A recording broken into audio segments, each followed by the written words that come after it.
是曾义乐的妈妈。那天晚上我记得是过年的时候，他从爸爸家回来，然后看起来心情很不好，所以就问他发生了什么事。他就说他这次回去原来有一些影射说他不喜欢同志，然后他还告诉我说他在国中的时候就曾经被国中老师抓去说，你不要再穿这种中性的打扮了，不然大家都会以为你是同志。然后也有很多同学曾经怀疑过他，因为这样的状况很困扰，也很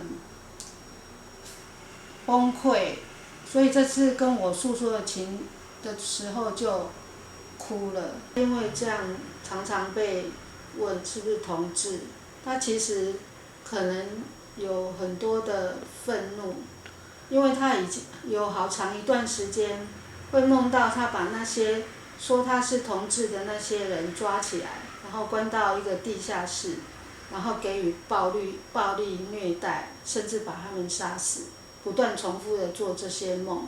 所以我曾经跟他提过说，是不是我可以带你去做心理咨商？可是后来没有真的去做这件事，直到这次过年又遇到奶奶这样子说法，让他真的崩溃了。他告诉我，如果他真的是同志怎么办？我就赶快抱着他安慰他，我跟他说，至少你现在还不是，就算你以后是，妈妈也会接受你，妈妈一样会爱你。是不是同志都不是有错的，你只要真的珍惜你自己就好了。我想他会被当作同志，大概跟他从小到大的经验有关吧。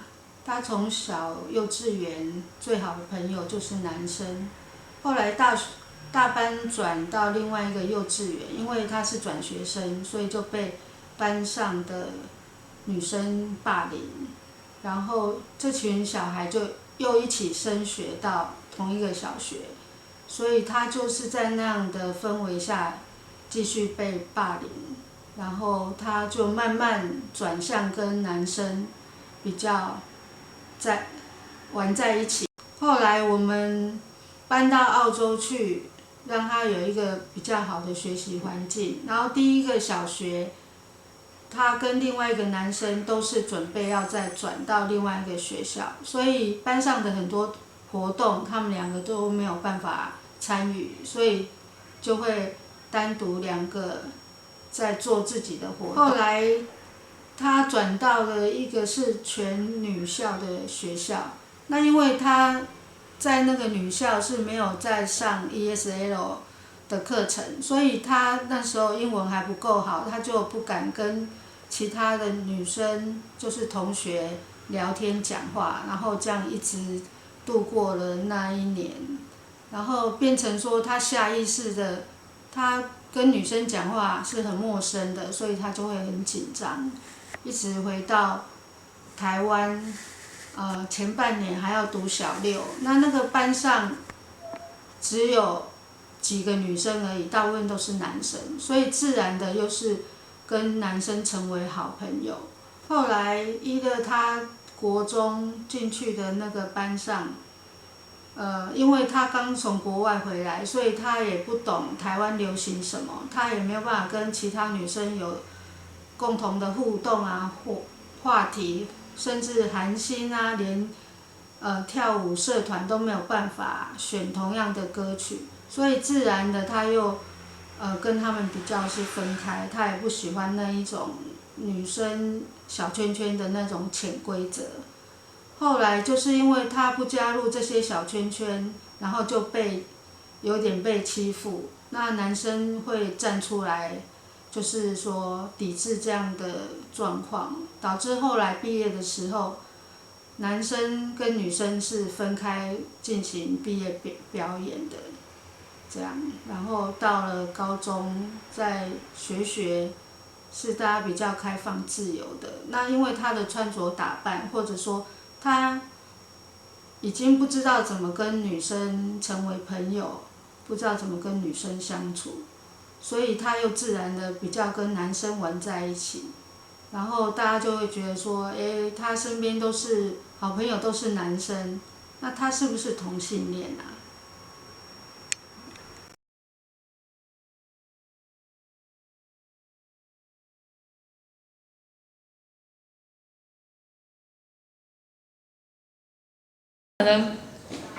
他可能有讲这一方面的事情，就是他有提到，然后跟性向有关，但是我没有真的很，就是我没有很相信他说的话。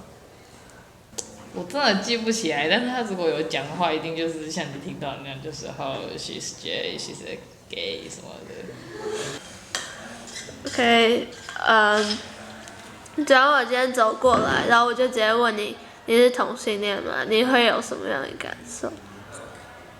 我会觉得很靠北，因为以前很多人都觉得我是 gay， 因为我留长头发，然后我的行为举止又没有那么的 man， 然后他们就觉得我是 gay 啊什么，就一直呛我，所以可能是因为这样吧，让我觉得被问这种问题的时候都会觉得有点不舒服。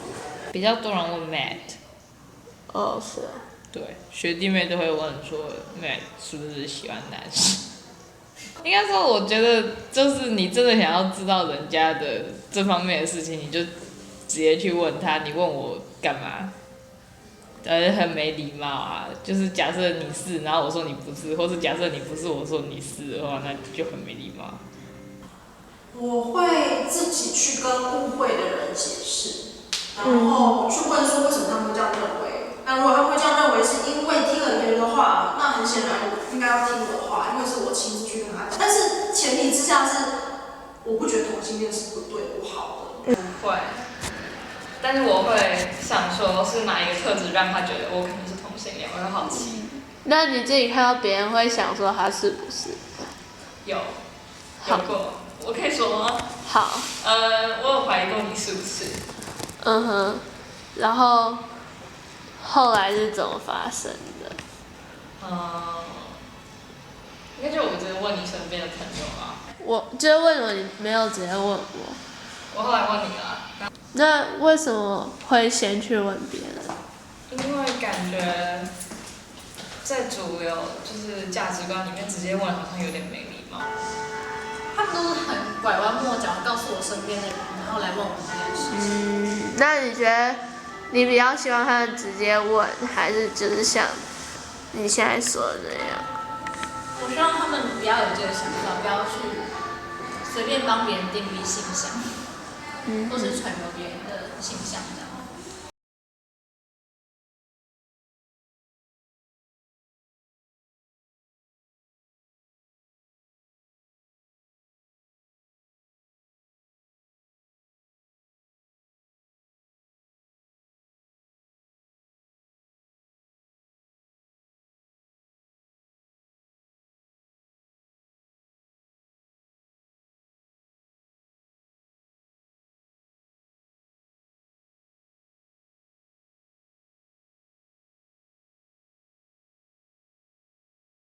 现在在去访问我奶奶的路上，其实现在心情有点紧张，因为从来没有跟奶奶聊过这个问题。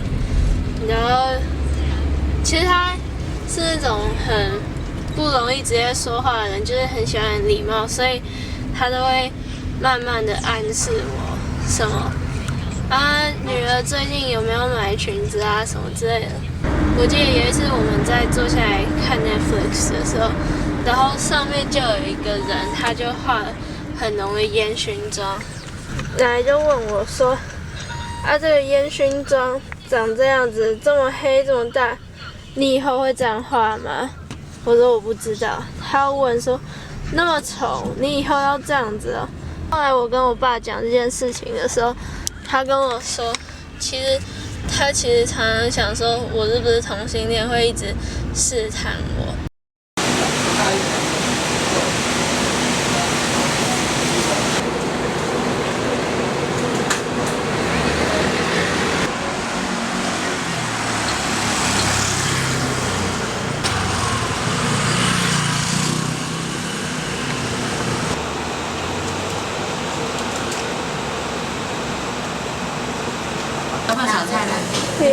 不用了。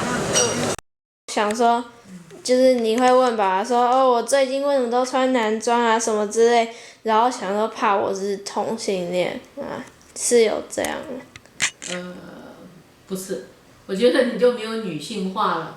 当初你妈一说怀孕是，然后你爸说是个女生，哇，我多高兴啊！我是没办法接受我的孙女都化的那种像，那叫什么装啊？烟熏妆。烟熏妆，穿那宽松的衣服，我不是说想到你是会同性恋，我只是想到说，衣服穿得很宽大很宽，你就没有自觉你的身材已经走样了。我怕你在本来很漂亮的变胖不知道。对对对，我对你这点方面哈，什么同性恋的，我是没有担心，因为以你的性向不是同性恋的性向。那我想问你，虽然我现在我不是说我是同性恋，可是假如我或者任何一个你的孙子今天发现是同性恋，那你会怎么办？我们这种年纪的老人啊，这种年纪，中国人的伦理观念很重要，对不对？从自古就都是一夫一妻制，伦理很清楚。你们现在可能知道，再下来的，再下一辈的话，他们可能教科书就把这些都合法化了。他不知道什么叫做，就像你说的，讲久了就会变成事实，讲久了变成正常的。常规了，我跟你讲哈，遗传国外的一个研究出来，忧郁症啊，什么病啊让你就会倾向这样子。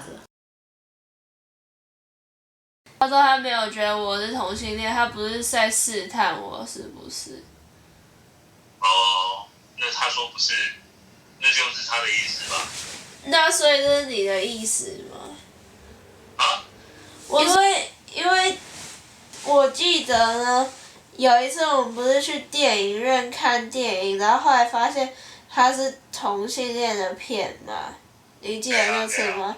然后我才知道，就是你那边的人都是反对同性恋的，因为衣服的事情，然后我就想为什么开始穿的，然后我就编了一个故事，然后前半段是真的，然后后半段不是真的，然后我讲给你听。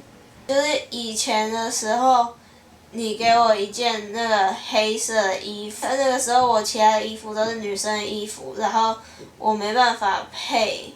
之后就是我长大的时候，因为那个衣服比我其他件衣服都还要贵，所以我就买了其他男装去配那衣服。因为穿了这些衣服之后，然后我朋友也都是男生，之后呢就继续买，最后所有衣服都变成那样子，然后大家都开始怀疑我是不是同性恋，然后同学也说，然后老师也讲，然后大家都传来传去，然后不管我否不否认，大家还是搞不清楚。你也反对这件事吗？然后奶奶也在那边拐弯抹角的问来问去，然后再来开始变成假的。我就想说，如果我现在真的是同性恋跟你们讲，然后你们无法接受的话，那我会很伤心。那我就在我还觉得我还不是的时候，先去试探水温，骗你们一下。没想到我就算说我是开玩笑的时候，你们就是相信了，然后就收不回来。很久以后就是奶奶死了，然后我回去参加丧礼，丧礼大家都穿着黑色的衣服，你就发现有一点那个寂寞。然后那天晚上住在舅家的时候，你就把那个黑色衣服洗完，然后还给我，然后说跟新的一样，就这样。所以这是别人的故事，你拍的故事。就是其实我很生气，就是我一直都觉得我不是，可是因为这件事情，然后就是怎么说呢，就是大家一直给我一个疑问，然后就让我觉得我可不可能觉得自己是，然后我还不知道，或者是我现在不是，可能你们一直问，然后变成我变成是的话，那就是你们的错的话怎么办？会有这种感觉，就是别人问你吗？对啊我没有问过你。可是就是因为你们会在我面前讲这件事情，然后你那个时候跟我说奶奶在试探我，所以我就以为是这样啊。你这个理论呢？那个我要怎么说？第一个，我知道你是同性恋，我们也有讨论过你对男孩子喜欢一个男孩子的标准，对不对？这是第一个。第二个，对你的衣着打扮，我认为这是一个比较大的问题，是你之前穿的衣服，我认为有些适合你，有些不适合，是没有人告诉你，没有人引导。就我不是，因为我不是在嫌弃你，是这个是已经有的，我是想要帮，我是让你知道，这个其实是很正常的。女孩子化妆，就像我说你要不要去学化妆啊？我的眉毛都有修啊，对不对？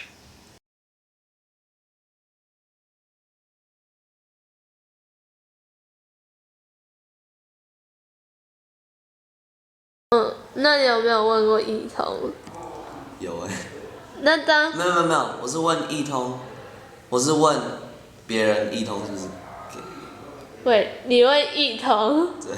哦，哇哦！因为一开始我还不认识他的时候，他就一直来骚扰我。哦，不知道那点。对，所以我一开始才会觉得